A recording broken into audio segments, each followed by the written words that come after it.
How's it going, everyone? Wayne the Unknown here, and welcome to another episode of Geeking Out. I am joined by my good friend, AJ McConnell. Hey, what's up? So tonight we are going to be talking about the new trailers released from the Mortal Kombat movie that's coming out in April.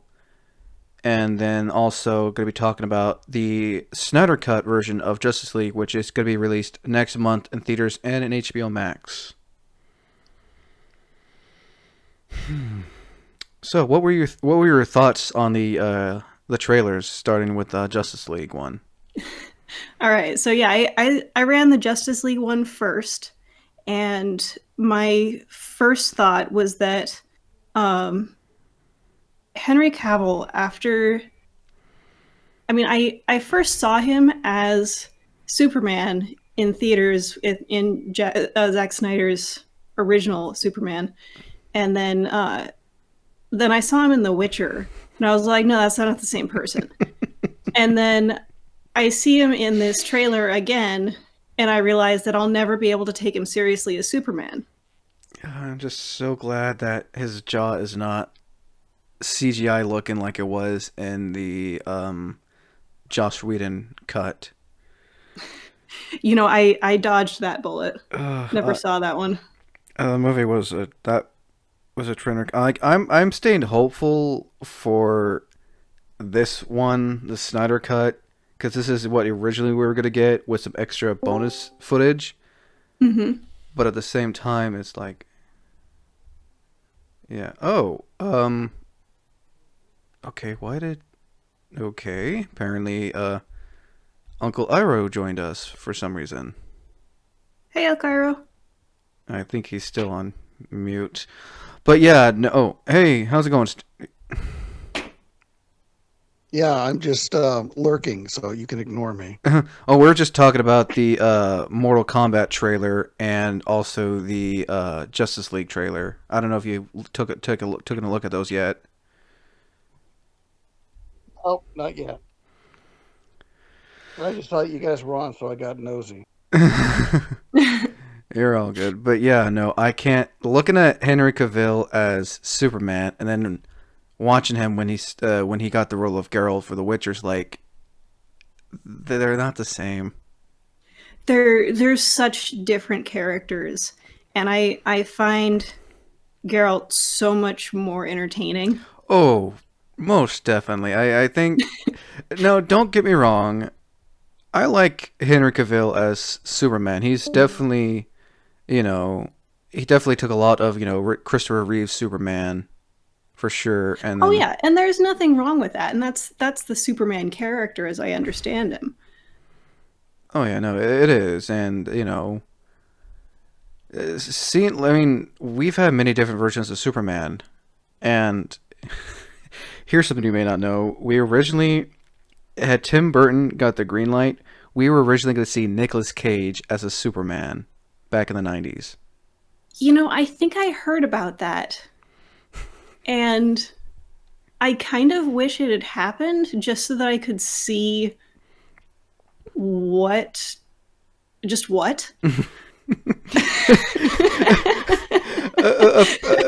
Apparently, that Superman was to be part of Tim Burton's universe, like, with the Batman films that came out in the 90s, with Michael Keaton, then George Clooney, and, Val Kilmer. Okay, I guess I can see that a little bit more.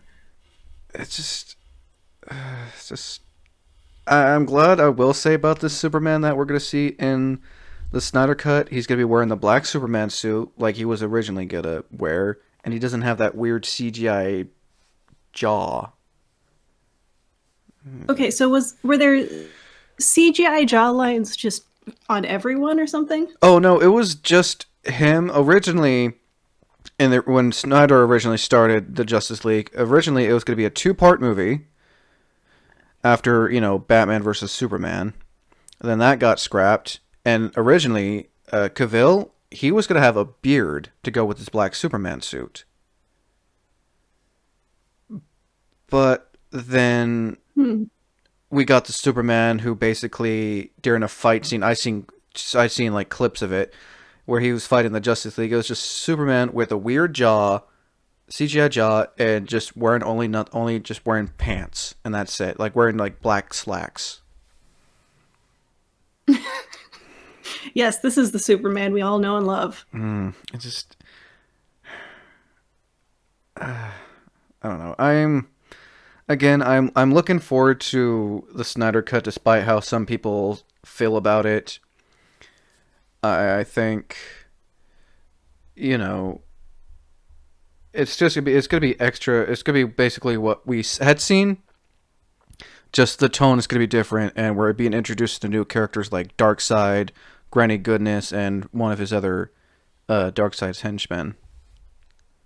All right. And then we get to see the Joker. Then we get to see a better version of Jared Leto's Joker that everyone saw when he was introduced in the Suicide Squad movie. Gotcha. Now, have you seen the Suicide Squad movie? Okay, so I'm not gonna lie. When that one was first announced, I was going through some stuff and I was put off just by the name. So I've sort of avoided it up until now. That's totally understandable. Then, yeah, I know the name originally came out. I want to say like the 90s. I think. I don't know what made them come out with the name. Yeah, I get now that it's a well-established name and they were using that. But when I first saw it, I had a reaction. I decided not to go for it. That's totally understandable. The original name to the Suicide Squad is Task Force X. That was the original name. Just Suicide Squad. I don't know. What else did you think about the Snyder Cut trailer?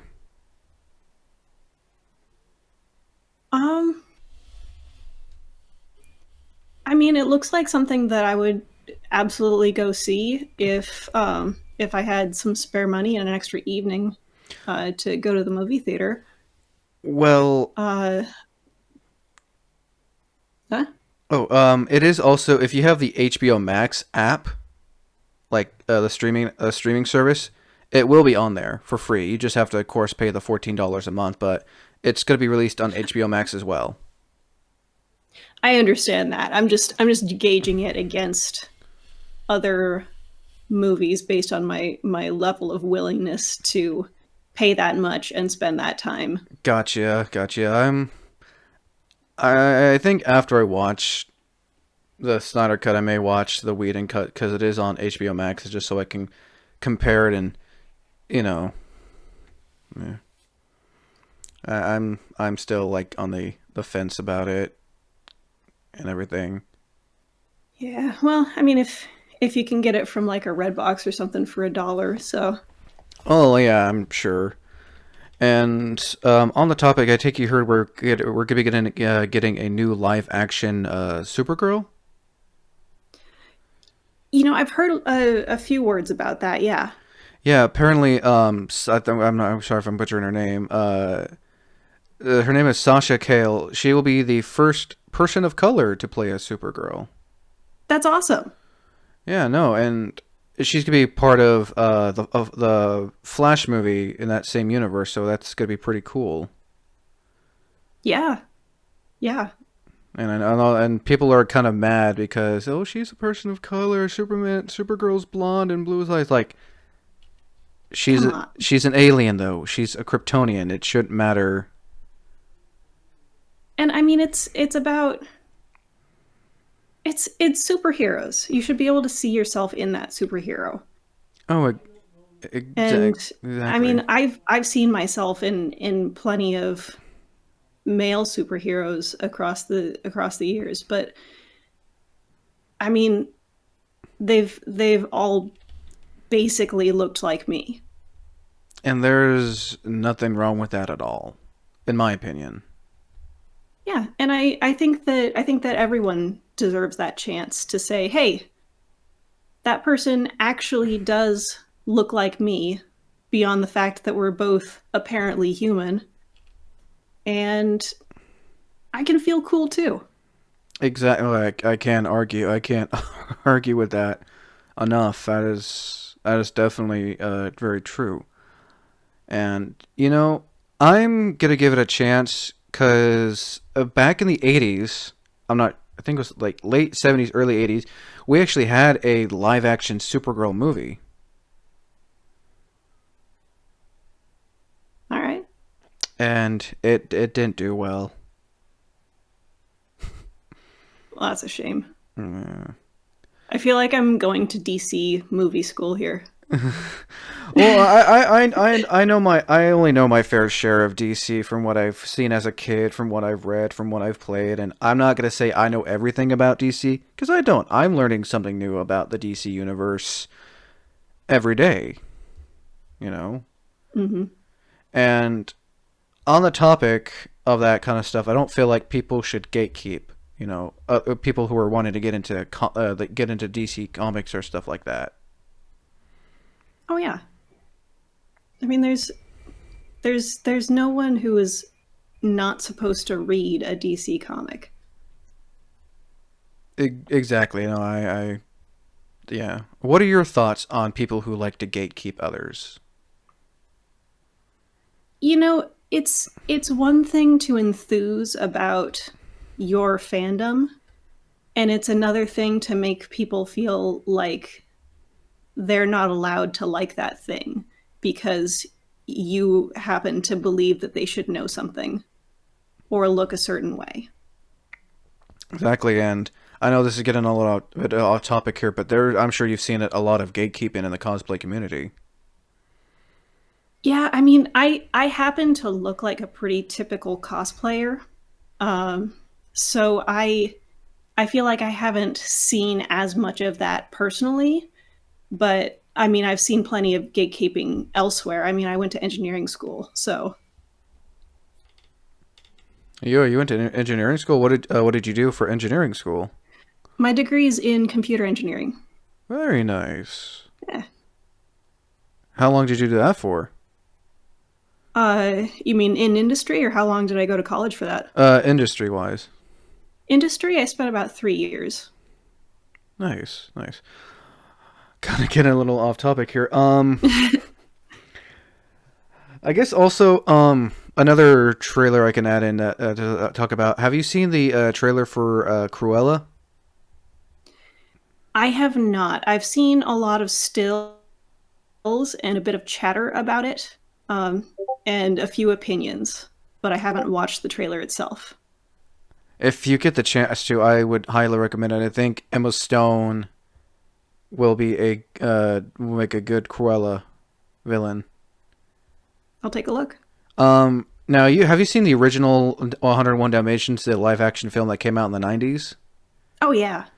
So this is my theory, and people can fight me on it. I don't really care. I think this Cruella movie we're seeing is going to be a prequel to the 101 Dalmatians 90s film.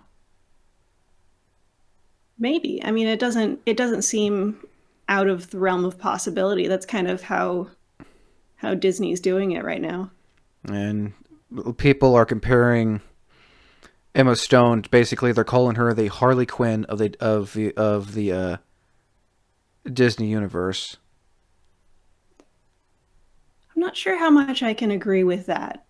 Well, but... if like you watch the trailer, you'll like see. I kind of see it. I see more of a new Disney villain, another, Disney villain that's getting their own backstory.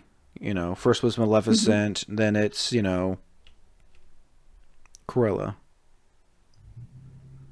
Yeah, I could see maybe a new Maleficent sort of thing, but to be perfectly honest, I haven't seen the Maleficent movies either. No, no worry, neither have I. I'm kind of slow when it comes to the movies that come out that people recommend to watch. Yeah, so all I know is what I saw of the reaction to the movie. And there's nothing wrong with that at all. Now the Mortal Kombat trailer. What did you think of that? So there were about 10 points in that trailer where I thought, that is so cool. And at 0 point did I actually care about the plot of the movie.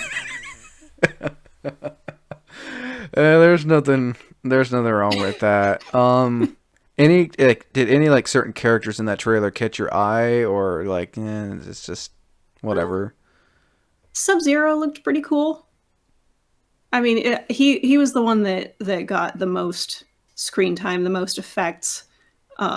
There's a dagger made of his opponent's blood at some point. Oh yeah, I saw that. Which pleases my violent little heart. That looked. I'm not gonna lie, seeing that blood dagger, that frozen blood dagger, looked pretty cool. I think that honestly, more than anything, I'm looking forward to seeing the fight between Sub-Zero and Scorpion. I think that's gonna be like the most iconic thing about that movie. I am looking forward to nostalgia. Oh, definitely. This is super inappropriate, not in that way, but like like I said, this isn't a cosplay con talk interview, so you're allowed to use any foul language you want. Oh, it's not foul language. It's just that was my favorite game when it came out, and I was like 5, 6, 7. And I wasn't allowed to play that game because it was too violent. But it was the only game that we had that I could play where I could get anywhere just by mashing buttons. And so I loved it. The game that started button mashing. And so I would be there with my tiny little hands on the N64 controller, being like, yeah, I can kick, I can punch. What was that? Was that ice? I don't know. So it's just, tiny little Alex being super excited about this and trying to hide the fact that they're playing it from their parents because not allowed to.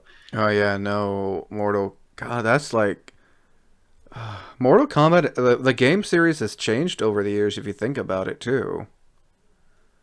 Yeah, I mean, I've seen clips from newer games, but my experience is pretty much entirely that one movie. Or sorry, the one game. I was even trying to figure out which game it was that I was playing. I know there's.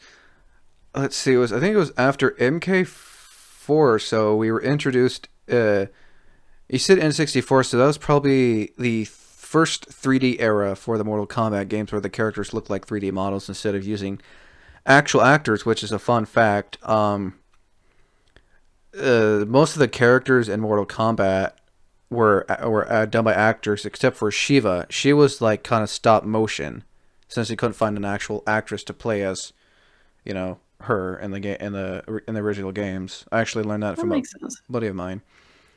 Yeah, these were definitely models because there is no way that real people look like that, even with all of the special effects in the universe. You were probably playing like the side scroller type Mortal Kombat. I'm thinking it was like Mortal Kombat Trilogy or maybe Armageddon. I didn't quite get around to narrowing it down. Armageddon was the one that came out for PS2. And that's actually the first Mortal Kombat game I ever owned. Funny story about that. So when I was a kid, I just love nerding out. That's like the one thing I like about this channel. It's just yeah, I love nerding out. I don't care. So story time. Story time. Tell us a story. So when I want to say about 12, 13, 14, maybe, I had gone to my local Walmart, and this is when Walmart was still, this is like back in 2010, I believe, when they were still selling PlayStation 2 games. And in the game section, they had a Mortal Kombat Trilogy game. It was Mortal Kombat, Armageddon, Deception, and Shaolin Monks. Mind you, I was young at the time, yet I was allowed to play games that were not meant for kids at my age. Like, I was like, 9 years old, playing a game called Blood Rain 2. For anyone who's ever played that game, it's not Rings a bell. It's not meant for kids. It's not meant for kids. I can tell you that much. Well, I mean, you just look at the name and you see that it's just a My Little Pony spinoff. Oh no, Blood Rain 2 it's a. I'll get to that here in a bit. But anyway, I was mature enough. My mom let me. I was mature enough to play violent video games because I didn't let games like that affect me, like how most people say that violent video games will cause you to be violent. Yeah. That's been mostly disproven, but continue your story. Anyway, I get the game, and I take it to the cashier, and the cashier looks at me, he's like, "Are you old enough to buy this game?" It's like, "No." It's like, "Well, you can't buy this game. You need it." Like, well, fine. Puts it back. I go out. I let my stepdad know what happened. He comes in with me and buys the game for me. And it was the same cashier guy who said no to me. Oh yeah, I mean that's standard procedure. I used to work in Fred Meyer Electronics. That was like last year, and I mean, it's like if a parent brings a kid into a higher rated movie. It's not like selling alcohol. Yeah, true. But I don't know. Like I said, growing up, I played a lot of violent video games that most parents nowadays, if they see their kid playing, they're like, they basically freak out. Then again, we live in a generation where a 5-year-old knows how to play games like Fortnite and Call of Duty. Yeah, I never had Call of Duty. Mind you, like I said, I was mature enough where I can play certain games and not get in trouble. That's what it sounds like. Yeah, no. Meanwhile, the N64 was the last console I had access to, so. So, what other games did you play on the Nintendo 64 aside from Mortal Kombat? My absolute favorite one, even though I couldn't play it to save my life, was Ocarina of Time. I feel like that probably sparked my love of medieval stuff and fantasy, but I could watch someone play that all day. Another one was Super Mario 64. Ooh. That was the one. The one where at the beginning you could you could take the cursor and stretch Mario's face in all different directions. Oh yeah, and that was my favorite mini game because that was another one that I could do without losing spectacularly. Oh man, that's a really fun game. The one level that really ticked me off the most was when you had to get that penguin back to its mother. That was my favorite one, mostly because I was watching other people play it, and I was really stoked that there was a baby penguin.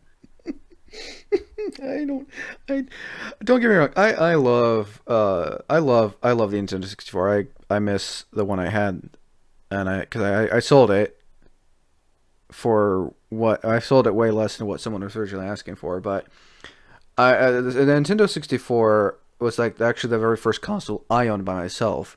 And I think my favorite game for the Nintendo 64 was the very first Mario Party for the Nintendo 64. Oh, man. Wait, does that mean you had friends? No, I had a brother. What are friends?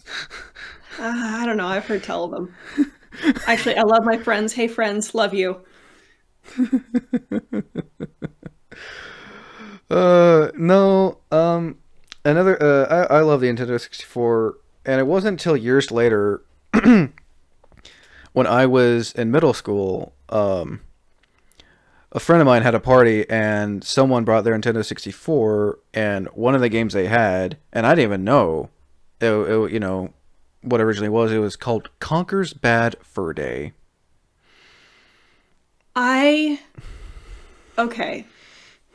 So I never played that one, but since reaching into the world of tech, I have learned about it.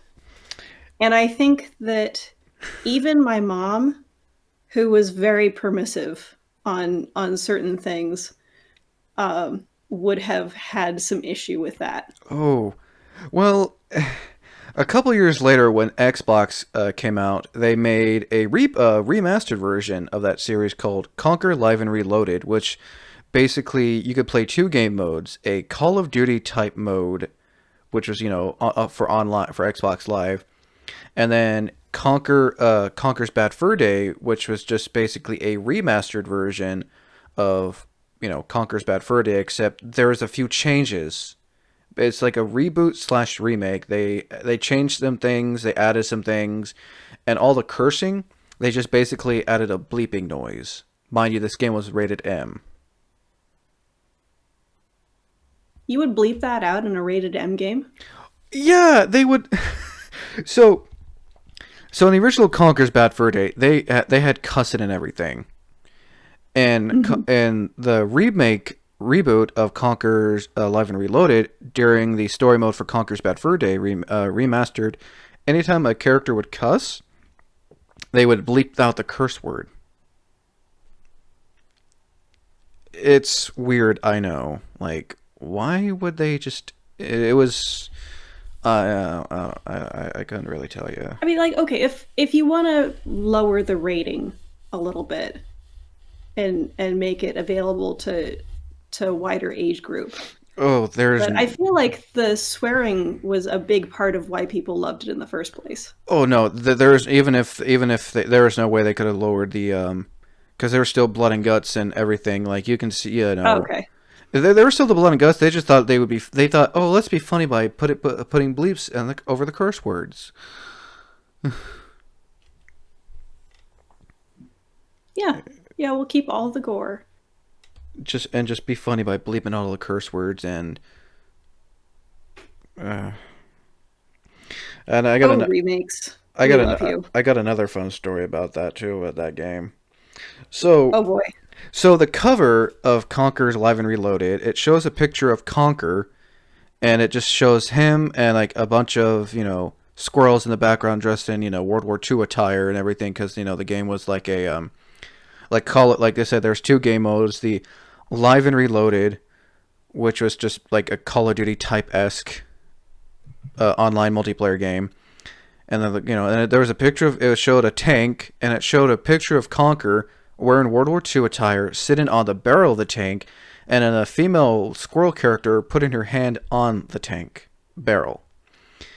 So I had let a buddy of mine borrow that game, and he let me borrow Jade Empire, which, if anyone's heard of it, really good game by BioWare. Not worth playing twice. So he had borrowed it for months on end. Never gave it back because my mom kept on asking about it. And also another thing, I was underage when my mom got me that game. I was like 10, 11 years old. It was for my birthday. Oh, for a rated M game? Uh-huh. Oh, man. Yeah, like I said, I got away with playing rated M games because, I wasn't the type of kids that would get influenced by violence in video games, which I think is complete BS. Anyway, so my mom has asked me to ask the kid, hey, can I get my game back? He brings it back, but instead of giving it to me, takes it to the principal's office. I sense a betrayal. Yeah. So the principal calls me to the office, and the game is covered in a white plastic bag. Oh my gosh. And I'm strictly told by the principal, saying, do not bring this kind of stuff around here ever again. Now, was this technically elementary school or middle school? This was middle school. This was in the 7th grade. Oh, wow. Okay. Back in the days where, you can, you and your friends could, borrow each other's video games and everything. When people still had physical copies. Yeah.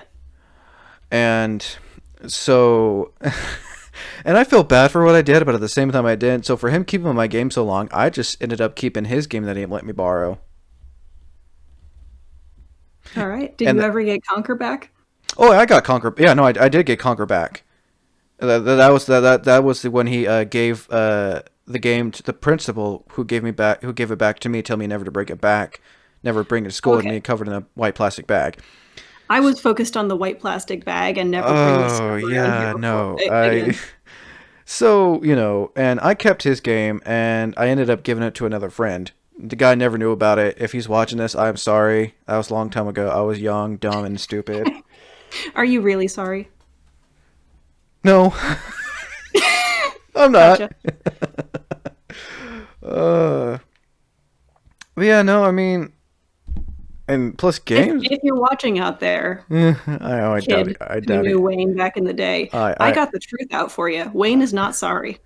I mean, I feel bad. I feel bad now. Looking back at it, I feel bad now. But back then, I was just more of like, you kept my game for so long. It's like, oh, okay, fine, whatever. I'll keep your game. But the game he let me borrow was fun. It was my first game by BioWare called Jade Empire. All right. Yeah, and if you're familiar with BioWare, they've made games like Mass Effect and Dragon Age. Yeah, they're pretty well known. Yeah. So, yeah. Weren't we talking about Mortal Kombat at some point? We were talking about the Mortal. I know we got off way topic. I'm basically going to change this. I'm going to change the title from Justice League and Mortal Kombat trailer review plus random game talk. Plus, let's talk about nostalgia gaming. Oh yeah, no, but no, I have mixed feelings on the Mortal Kombat trailer as well, especially when they introduced, Melina's character. And if you're familiar with Melina, she has like the sharp teeth and everything. Oh, okay. Yeah.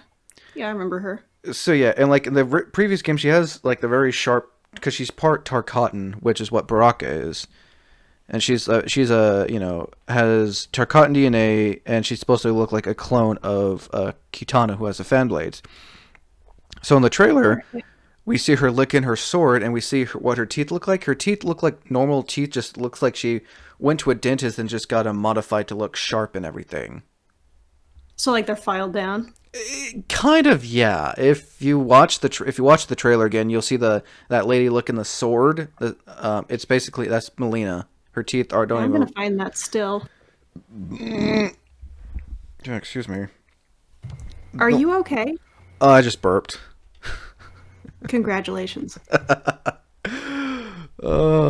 no, I mean, like I said, I have mixed reviews on these trailers. Friends, I'm a big fan of Mortal Kombat and DC and the DC universe. It's just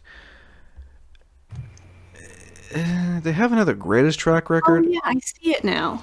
Oh, you're looking at the picture? Yeah, I briefly muted myself to look it up without getting keyboard all over the recording. But yeah, it's like it's not the usual teeth sharpening look. It's like they've been shaped in the middle of the teeth. So there's a divot. Thank you. It looks kind of like the sort of rotted away. Yeah, no, I think that's like the one issue.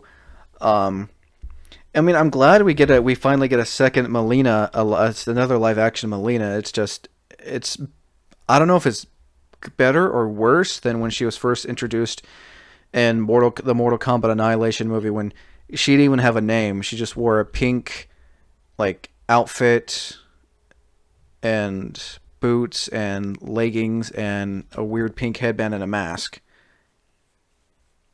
Yeah, let me find that one.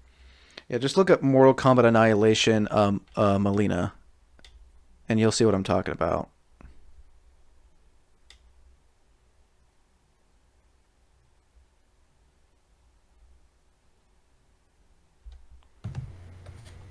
Okay. Yeah, I'm seeing this. Oh man, this is definitely a 90s movie.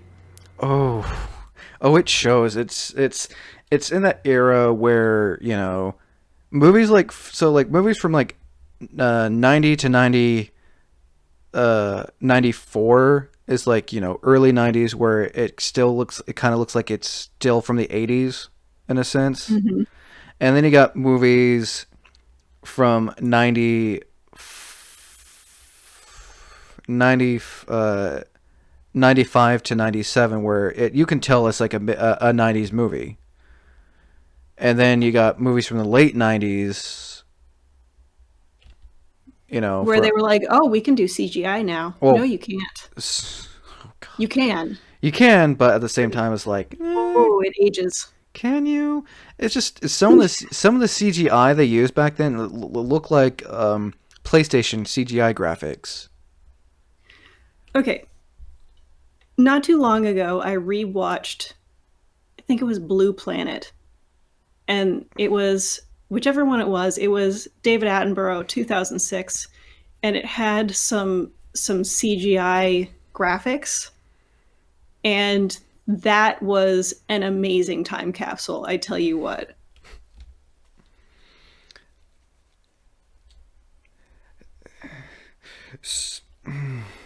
I feel like depending on your budget, especially with TV shows, you have to be careful what you spend it on. Here's a fun fact I learned about the Mortal Kombat Annihilation. You know how movies will usually have that special thanks and everything? Mm-hmm. So, and I just found this out from when I did my Mortal Kombat Annihilation podcast review. Apparently, one of the companies that helped with the Mortal Kombat movie was L'Oreal. Because you're worth it.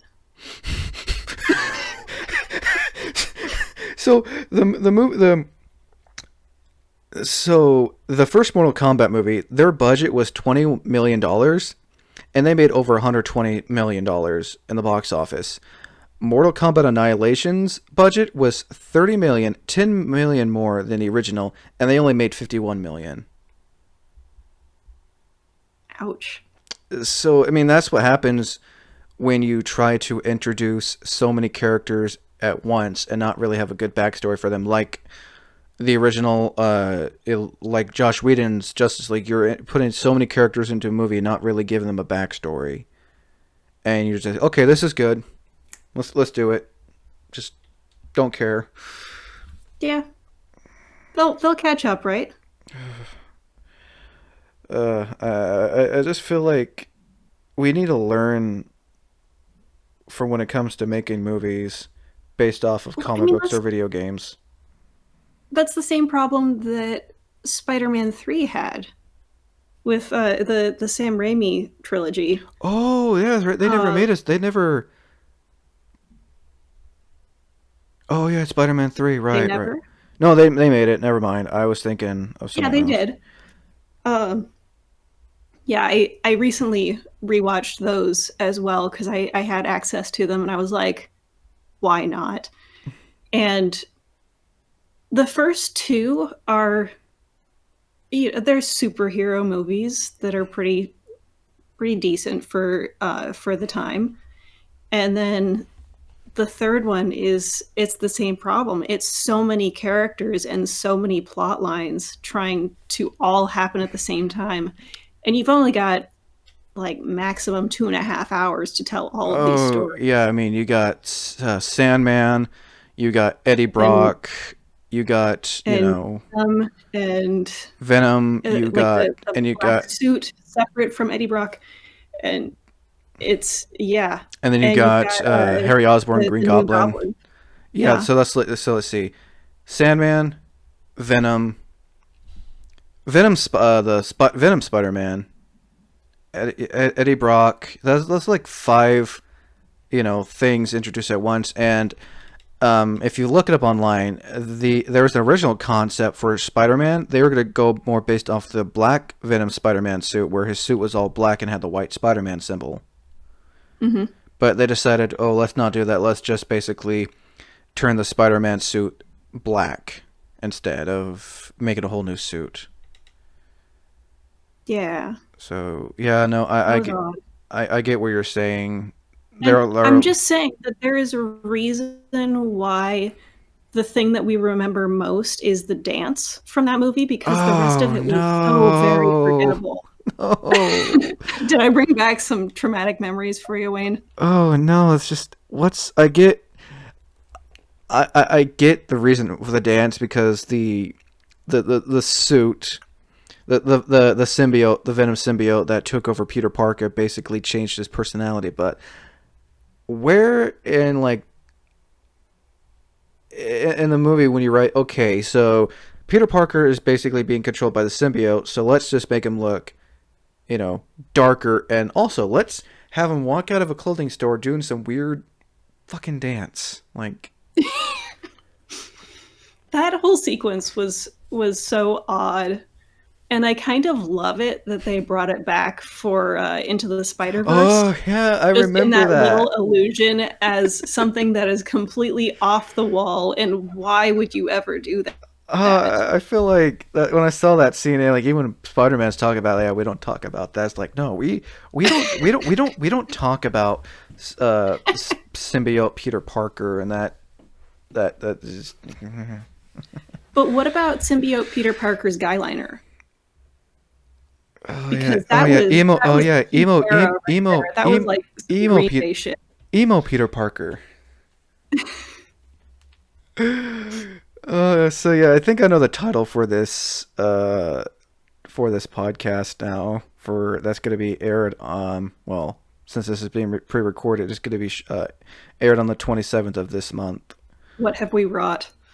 I don't know. I just feel like I know what we were talking about, but I think when we got into talking about all the other stuff, about reboots and remakes, I just think, and sequels, and yeah. What else do we talk about, Wayne? I don't know. I'm just, I guess okay. So the late '80s, early '90s era of video games being turned into movies. Yeah.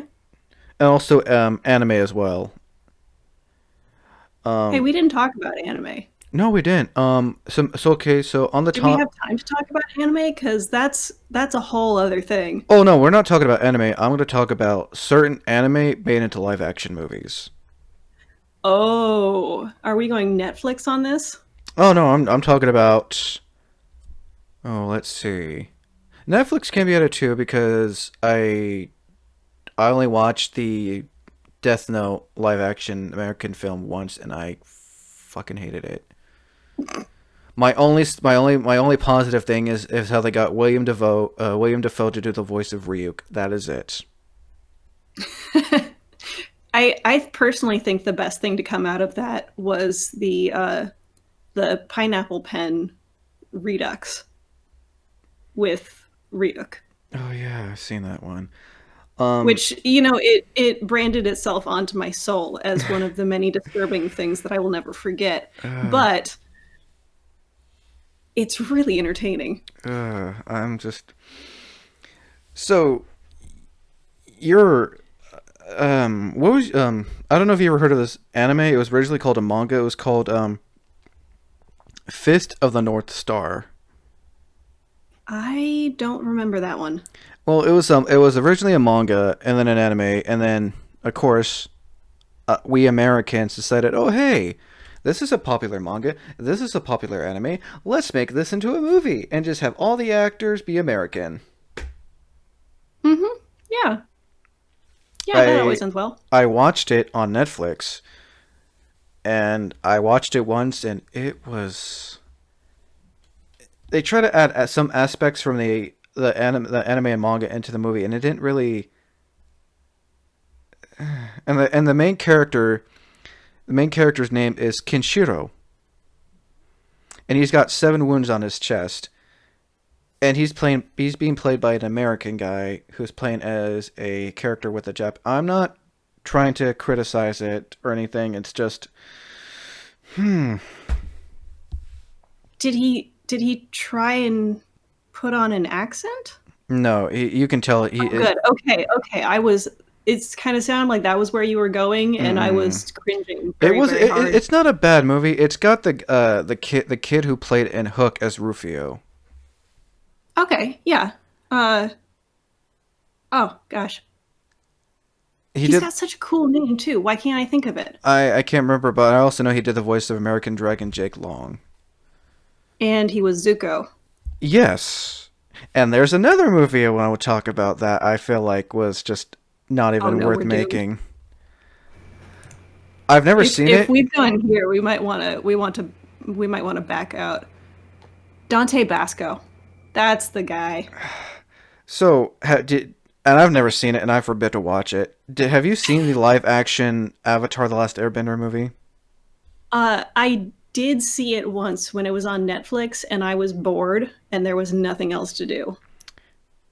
From a guy who created such great movies like Signs and The Village, like, did you even? I've seen Avatar: The Last Airbender, the animated series, and I forbid to watch the movie. Yeah, I feel like even though there was nothing better to do than watch a supposedly terrible movie on Netflix, I probably would have spent my time better just staring at a wall. Hmm. I just, uh, I don't know. I never watched it, and another good. I figure this will be the last one I talk about. Um, Dragon Ball Evolution. I've heard of this one. It's bad. It's Is really it? bad. It's, let's just say, the 1990 Korean version of the Dragon Ball movie that they made two. They made two movies of it of Dragon Ball in Korea. They made their own version of the anime into a live action movie, and that did better. And then with Dragon Ball Evolution that came out a few years back, it was bad. It was so bad that somehow they made a PSP game out of it too. I feel like I'm missing an association. Do only bad movies get accompanying PSP games?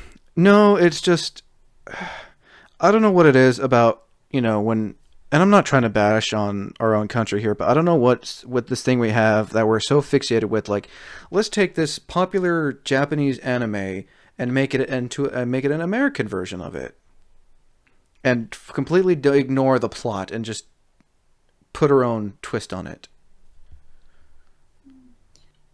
I mean, I haven't actually seen enough of these live action remakes of anime in particular to have a whole lot of opinion, but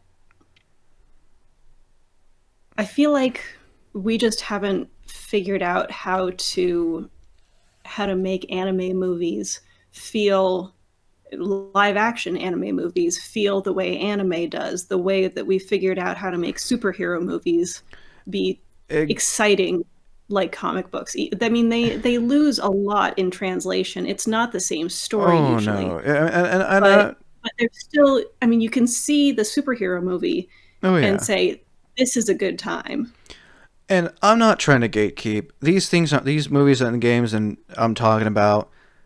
I'm not trying to tell people, hey, those who are listening, don't watch them. Like, watch them and judge them for yourself. I'm just expressing my own opinion, you know, on how I feel these movies were. Now, if you want to watch these movies yourself, go. Feel free to. You can find them on. You can find them on Netflix, all the streaming services, or YouTube, and watch it for yourself. Play it for yourself. Don't let someone's opinion, you know, be like, okay, well, if they're saying this, then I'm not going to do it. It's like, don't listen to that. Do it yourself. Play it yourself. Watch yourself, and have your own opinion. I mean, heck, some people love to watch these movies even though they don't think that they're good movies because they don't think that they're good movies. I mean, you don't have to be a certain way to watch a movie. No, you don't like. I mean, so I didn't like The Last Airbender. I feel like I could have been watching paint dry instead. That being said, that's mostly because the way the movie felt was so not what I wanted and so off from the original concept. But if you look at like the visual effects, those were neat. I don't think they were like top tier, but they were pretty neat. The coloring in the movie is actually amazing. and there's But I don't really watch movies for just like the blue orange contrast. you watch it for everything. Yeah. And just like with gaming, you know, some people like the plot, some people like the graphics, some people like both. Me personally, I mean, yeah, graphics are great in video games. Don't get me wrong, but we were raised on a generation where we didn't really care about graphics. We were more into the game itself, the story and everything. We didn't like, oh, these graphics are cool. I It's was in like, it for the button mashing. and there's nothing wrong, and there's nothing wrong with that. And Oh, I and Epona. I I mean, was a big fan of Epona. I think anyone was happy to, that, hey, we get to ride a horse. We don't have to walk everywhere. Yeah. Oh, and actually, I'm going to circle back to the Mortal Kombat thing because there were a couple references to the original game setup that I really enjoyed. And one was it was an external shot of a hallway scene with two fighters gearing up for a showdown, and it really reminded me of the old stages in the games where you could only move backwards and forwards. Oh, And it sort man. of took you out of that and you could watch it. It looked like that was how the scene was going to go, Oh, and it was going man. to be awesome. And another one was there are a couple of times in the trailer where you can see blood spatter, and the way they handled that spatter, I'm almost 100% sure that it's all CGI Oh, most because likely. the way that blood comes out Hmm. is just like they did it in the games. Now, let it be known, this is the first Mortal Kombat movie that's actually showing blood. This is more based off the games. The other ones didn't show blood. Yeah, no, Mortal Kombat and Mortal Kombat Annihilation did not show blood. Those movies were PG-13 is the reason why. This is going to be the first Mortal Kombat to use blood and the very first Mortal Kombat movie to be rated R. You know, I'm a fan. That point where he freezes the guy's arm off and then chops it off. Oh yeah, Yeah, When he yeah. freezes Jax's arms and then rips him To out. to do full justice to the exact reason why I wasn't supposed to be playing that at 6 years old, you do need an R rating. Yeah, no, and like I said, this is done by Warner Brothers, the same company who's helped, ever since Mortal Kombat 9 and NetherRealm Studios and Warner Brothers. So, the fact, and also the original film company New Line Cinema, who helped with the first two. So the fact that we're getting a R-rated Mortal Kombat movie with blood and guts, it definitely gives you that feel of like, when you used to play the original Mortal Kombat. So I think, in my opinion, I'm looking forward to it, mainly because the fact that we're getting an actual rated R Mortal Kombat movie with blood. Yeah. When I was watching this trailer and saying, "Oh, that's so cool. Oh, that's so cool. Oh, why are we here?" I don't care. But that's really cool. I mean, that's why I played the games too. I mean, even if they might surprise me, they might come out with an absolutely excellent plot that rivets me till the end and leaves me wanting more. But when I see this thing, I'm Hmm. going to see it because I want to see really cool stuff. For the nostalgia purposes, basically. Yeah. And because I remember that as one of my very first favorite video games and all of the weirdness that goes along with having that sort of video game as your first favorite video game. All right, that's that makes perfect sense. And to end this off, back to end this with the Justice League again. I know a lot of people are excited. I'm excited to see it, and I'm glad that we finally get to see Snyder's vision that he wanted before Whedon took over for a purpose that I'm not going to be saying. A lot of people may know already. I know a lot of people are kind of upset as well because some people feel like there's no point to it, and a lot of people have that opinion that say there's no point. But I imagine they're still going to watch it just to see the comparison that what we originally got to what we are actually going to get. I'm looking forward to it again. judge it for yourself. Don't, watch it, then tell someone else. Then don't tell someone else, oh, don't watch it because it was stupid. Like, let them watch it. Let them judge it for themselves. Same with the Mortal Kombat movie and everything. And yeah, that's where I'm ending this podcast at. Is there anything else you'd like to add in before we end this? Well, just remember that my interests and expertise lie in so many other places than the DC universe in general and Mortal Kombat. So, this is not an expert opinion. I watched a trailer. I like superhero movies.